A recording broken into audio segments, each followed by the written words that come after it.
Olá, retornamos nesse último bloco com o professor Amaury Mascaro numa série de 2 programas. Nós estamos falando um pouquinho sobre dumping social, quais são as interferências do dumping social nas economias e também os efeitos desse dumping social, tanto na economia que recebe o serviço e principalmente na economia que cede o serviço, que são pessoas que são exploradas, não é isso, doutor? Em muitos casos, sim.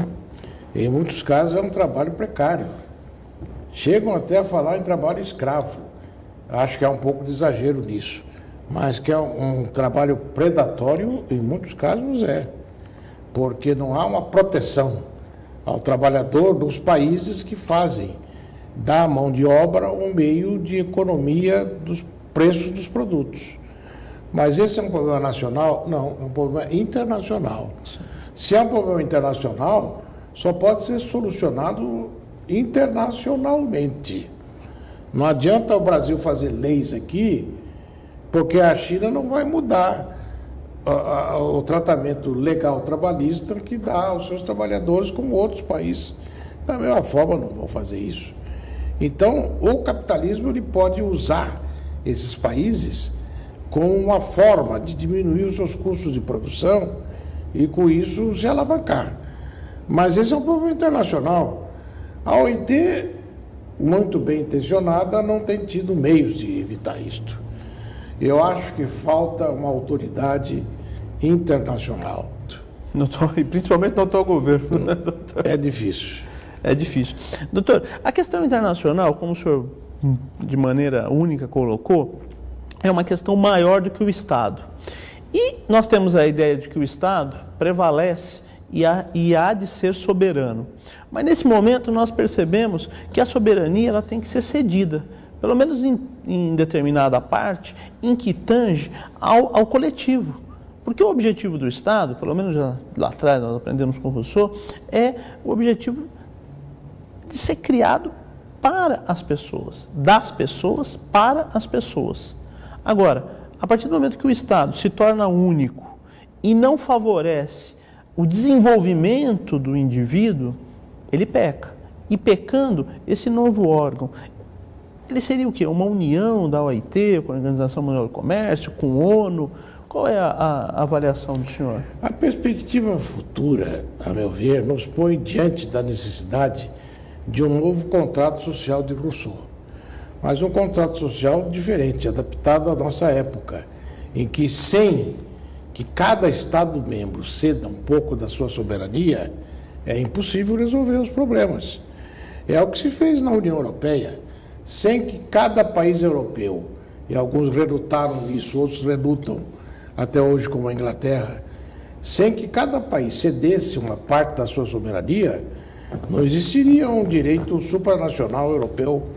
Então, se quisermos transportar a imagem da União Europeia e seu ordenamento jurídico para um plano mais amplo no sentido internacional, teria que acontecer a mesma coisa. Os países teriam que ceder uma parte da sua soberania e uma autoridade supranacional com poderes para interferir nos assuntos relevantes, não nos assuntos rotineiros e nacionais, nos assuntos relevantes, para, com força de decisão, impor sanções. Sem impor sanções, e as sanções poderiam ser impostas pelos juízes locais. Mas se houvesse esse direito supranacional, que os compelisse a isso. Que normatizasse, ao menos. Que normatizassem isso no plano internacional. Mas isso é possível?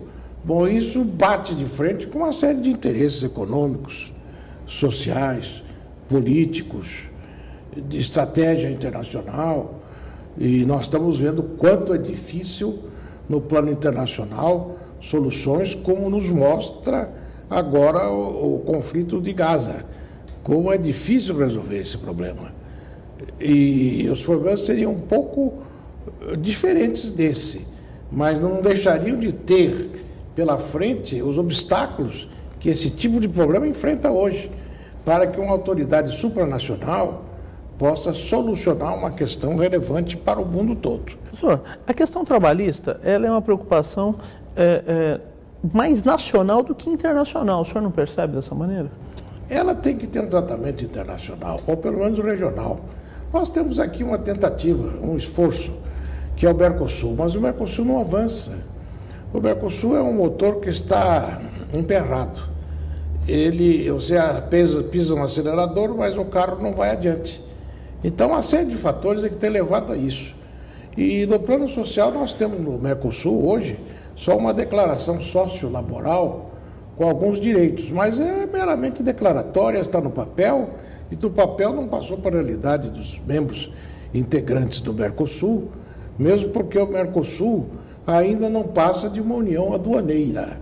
Ela não é uma instituição política como é a União Europeia. Ele tem muito que crescer ainda, se é que vai crescer, e eu espero que cresça, porque a tendência dessa internacionalização é uma realidade da situação moderna. Então é uma necessidade, né, doutor? Necessidade absoluta. Não há mais como você pensar só internamente hoje. Isso seria um pensamento muito curto, de uma distância muito pequena, de um alcance muito pequeno. Nós temos que ter um alcance muito maior hoje na nossa cultura, nos nossos pensamentos trabalhistas e nos nossos horizontes de modo de vida. Sim, até porque a Justiça do Trabalho hoje ela tem que ser supranacional no sentido de que ela tem que garantir o direito daquele trabalhador que muitas vezes não está inserido naquele Estado, não é isso, doutor? Diante da internacionalização das economias, surgiram problemas internacionais de direito do trabalho. E como esse do dumping, que não pode ser resolvido só pelo juiz nacional. Então nós temos que ter uma autoridade internacional e a OIT poderia desempenhar isso, mas ela não tem força de sanção. Ela é uma entidade consultiva, declaratória, mas não condenatória, a não ser com combinações morais que pouco resultado trazem. Doutor Amaury, infelizmente o nosso prazo, o nosso limite aí de tempo já se esgotou. Nós tivemos o prazer de receber o senhor aqui no nosso IDC, nesses dois programas que foram verdadeiras aulas, não só de direito do trabalho, mas também aulas no contexto internacional, no contexto moral, no contexto de cidadão, no contexto social. Meu muito obrigado em nome do IDC pela sua presença aqui. Eu que fico muito grato e eu cumprimento pelo seu programa. Obrigado, professor. Você aí de casa, eu gostaria de dizer que com muita alegria nós iremos doar esse exemplar autografado pelo professor Amaury Mascaro para um de vocês aí de casa. Ingresse no nosso site, idc.org.br, faça o seu cadastro. Se você já é associado ao IDC, você já está concorrendo e nós iremos disponibilizar no site, a partir de algumas semanas, o nome do sorteado. Meu muito obrigado, continue conosco nos próximos programas e até a próxima semana. Não se esqueça, você está em Conexão Legal.